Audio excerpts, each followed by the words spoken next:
Welcome back to the OSU Roundup, turning our attention to wrestling. The Oklahoma State Cowboys head coach John Smith with us. And, Coach, always a pleasure to have you back with us on the show. Thank you. Let's talk a little bit about your team right now, Coach, coming off of a tough one against Northern Illinois, then went over to Ames, Iowa, and got one against Iowa State. So kind of a mixed bag this last week. Yeah, Northern Iowa.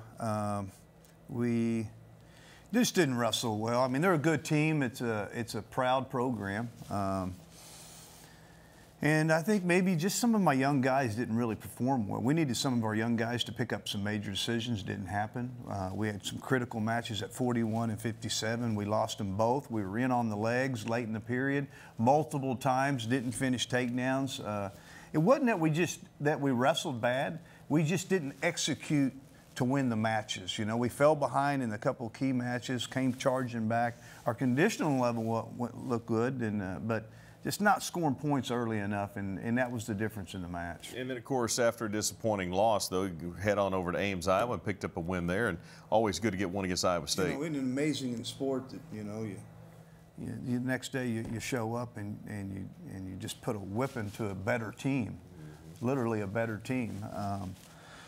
That's sport for you, you know, the inconsistency of youth a little bit, and the more you can get consistent with your emotions, your habits, the better your team gets. And you know, that was, you and I was a little bit of a setback because we were really starting to kind of build as a team. And but it didn't bother me as much as you might think. I mean, I just felt like we had a real chance to learn some things, and we did. And obviously, you know, no one wants to lose, but if you learn in that loss, that's going to help your team. Let's talk about some of the guys, just a couple of individuals, Coach. Boo moves up to #1 this week. Really? Yeah. Didn't know that. Well, there you go. Emily, you didn't tell me. You know, what a story. I mean, I think all Cowboy fans and Cowboy athletes, you know, need to take a lesson from this guy. You know, I mean, he's had 2 major shoulder surgeries. He literally crushed his ankle as a freshman. This is 3 of his 5 years, and here he is ranked #1. Just a kid that just wouldn't let it go. I'm not sure that 90% of people wouldn't have quit. Really, I mean, you know, 8-month surgeries that took 8 months to recuperate. You know, just proud to be able to coach him and he's taken us to another level a little bit as a team.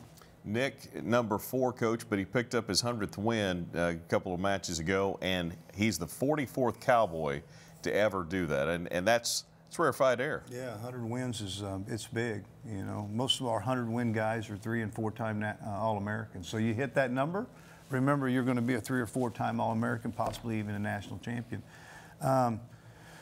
He's instrumental in our team. He's one of our seniors that have shown, you know, just a lot of resistance, you know, to things that kind of pull you to the negative side. Hasn't performed great as of late, but still winning matches. So, you know, we always talk about, you know, you're not going to be at your best all the time, and when you're not, you still win.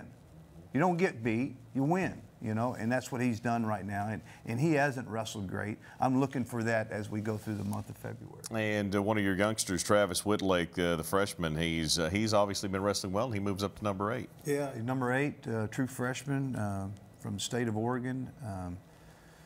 You know, he's one of those athletes that we're just really focused on trying to showcase his athletic ability on the mat. I mean, he's quick, he's fast, he can do, you know, he can shoot a basketball, he can beat you in tennis. I don't know. He's just a good athlete, right? And the more he shows his athletic ability in a match, the more success he has. So it's a good start for him. Coach, you guys are only 6 more matches away from being in Tulsa for the Big 12 championship. We talk about it all the time, but man, the season gets here and it just flies by. Yeah, it flies by, and you know, but the month of February, you know, for us is focus time. It's bear down time. It's taking care of business time. You know, we have a team that is kind of, you know, just kind of waiting out there in the water. You know, who are we going to become? You know, I mean, it's not a year that we probably can win a national championship or even have a chance to challenge for one, but we need to have some sort of goal, and our goal is to try to get a trophy at the end. And for us to do that, we got to wrestle and bring ourselves up to whole nother level, and we can do that.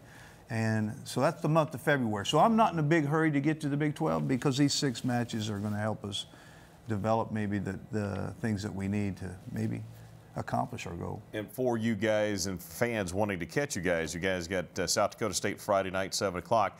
Then you've got a Missouri coming in here, a former Big 8, Big 12 foe, a series that goes back to 1929. Yeah. I love the fact, even though they left the conference, you guys have stayed on each other's schedule. Well, you know, Brian Smith, the head coach there, I've always had great respect. I think he's probably one of the top 3 or 4 coaches in America for what he's done there at the University of Missouri.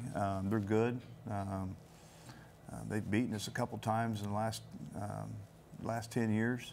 You know, and this is just another match. I think both teams are trying to figure out which direction they're going in. Tough, good coach. It's going to be a tough match. Friday night, 7 o'clock, South Dakota State. Sunday, 2 o'clock, taking on Missouri. Coach, always appreciate it. Best of luck this weekend. Thank you. Good to see you.